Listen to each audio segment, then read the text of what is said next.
Yeah. So, customer namin to mga idol. Olya Daktos na.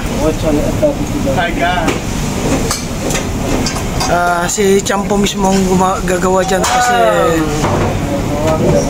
medyo mareklamo yung customer nito.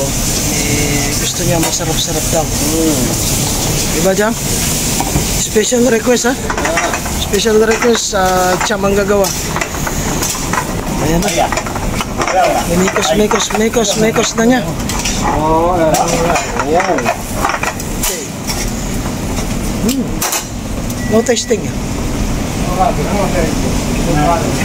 Taste first, baby.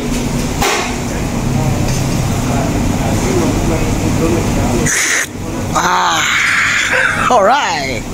Sedap ah? Very good. Very good. Mekos na. Okay. Ready na. Titikawin na yan. Order online po yan mga idol. Okay, tara na at pasadahan natin ang gusto. Wow.